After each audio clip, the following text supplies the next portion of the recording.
In my two previous videos on language, I gave my take on language as a constructor of reality, or at least what we conventionally take as real.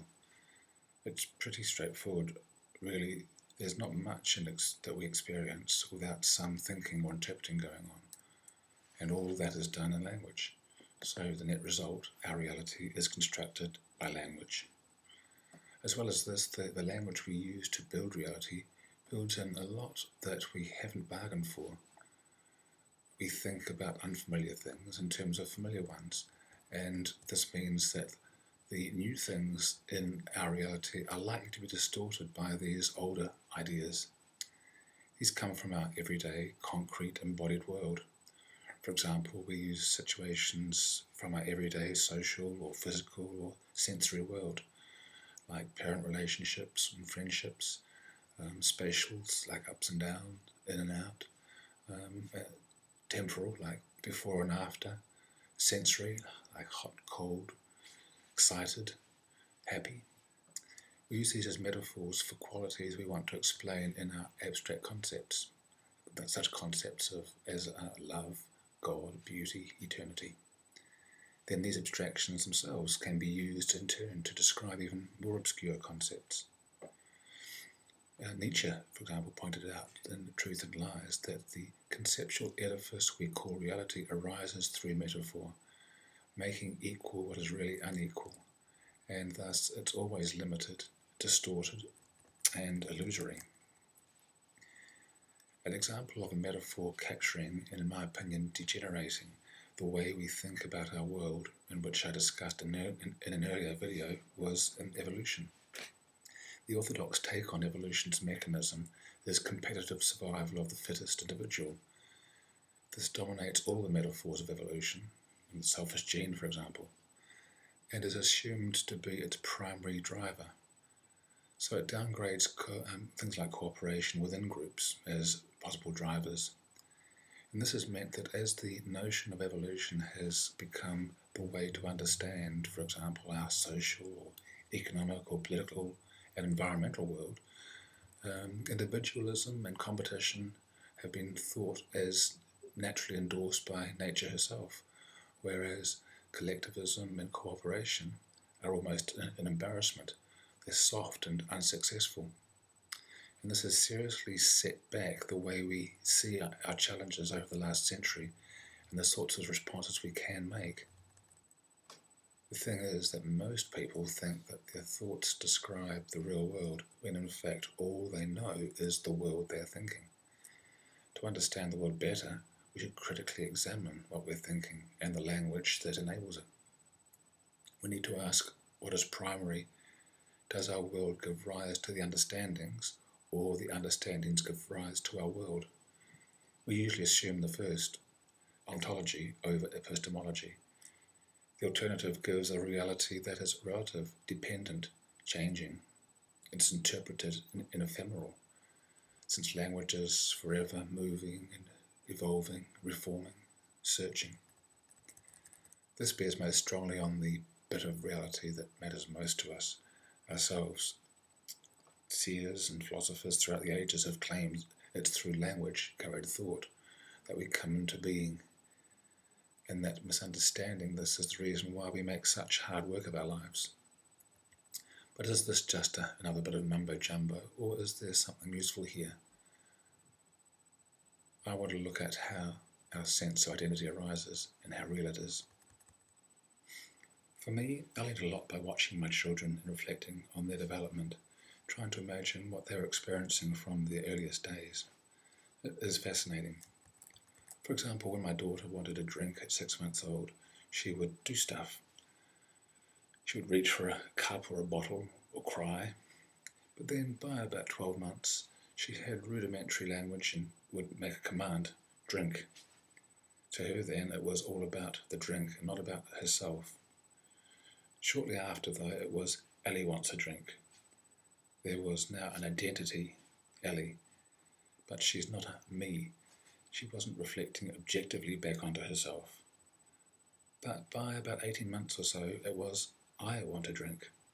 Her identity now is privileged. It's a special case, a subjective I. We can imagine how others experience the world and us, and we can imagine a world without us. And this is the worm in the apple. Our existence, therefore, we understand as limited, conditional. We can be annihilated. Just as the inner narrative introduced the subjective self, it now becomes obsessed with trying to preserve and strengthen it in the face of this future annihilation. We talk ourselves into being, to others, but mostly to ourselves. We have to in order to counter the ever-present shadow of non-existence in this world. As Ernest Becker showed in his book Denial of Death, we buy into many futile denial strategies, such as belief in an afterlife or becoming too important to die through personal wealth or fame or power or belonging to an important group. But of course, death, the ultimate non-existence, remains. But yet, beneath all this grimness, there's another experience, one that all of us have, but we don't necessarily attend to. We all know that young children exist outside time in an eternal now. By eternal, I mean outside time, not unending time. In fact, it's being pulled out of into an ego and time-bound reality that we define as the loss of childhood innocence, the end of the golden weather. Well, we adults also have access to this, but we are often unaware of it. It happened when our self-narratives get overtaken by the force of just being.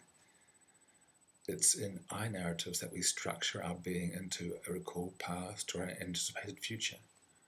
I'm not saying that time doesn't exist, but a subjective feeling of being in time only seems to arise in our I narratives.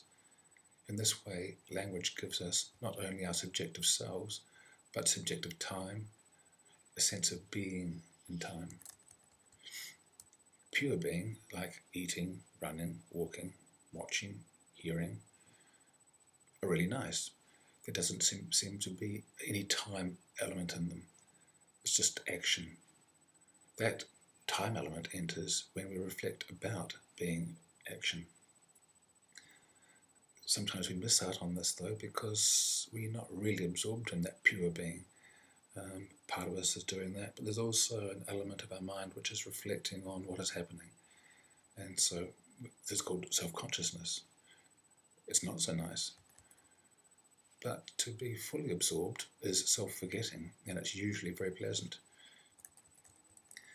Dr. Jill Bolte Taylor wrote of her experiences of this. She had a stroke in her brain's left hemisphere, which knocked out the verbal centres. She's a neuroscientist, and in her book, My Stroke of Insight, she describes the fading away of language during the stroke, then the following months when only right-brained thinking remained.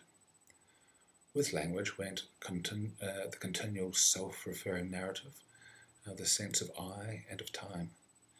The right-brained cognition that remained gave her a strong sense of connection, love, expansiveness. Intriguingly, what she describes in that book is typical of the deep, blissful cosmic consciousness described by the mystics.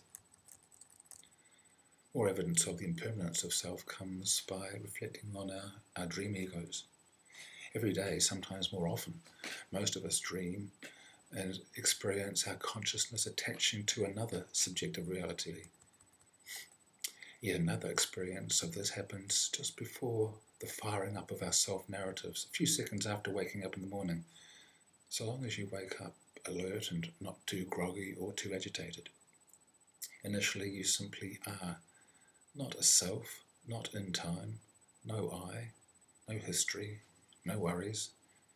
But pretty soon the narrative kicks in and you recollect your thingness, your existence, your name, your job, your worries. Subjective time starts up again. Of course, conscious, stable access to this state is readily available to those who have done the thousands of hours of meditation practice needed to master it. This is the experience of non-conceptual awareness, where potential has not yet been precipitated into a this or a that. The plenum of infinite potential, empty of self and time, but awareness simply of beingness. What has this to add to Ernest Becker's bleak prognosis for mankind, gripped by those death-denying strategies? I think a lot.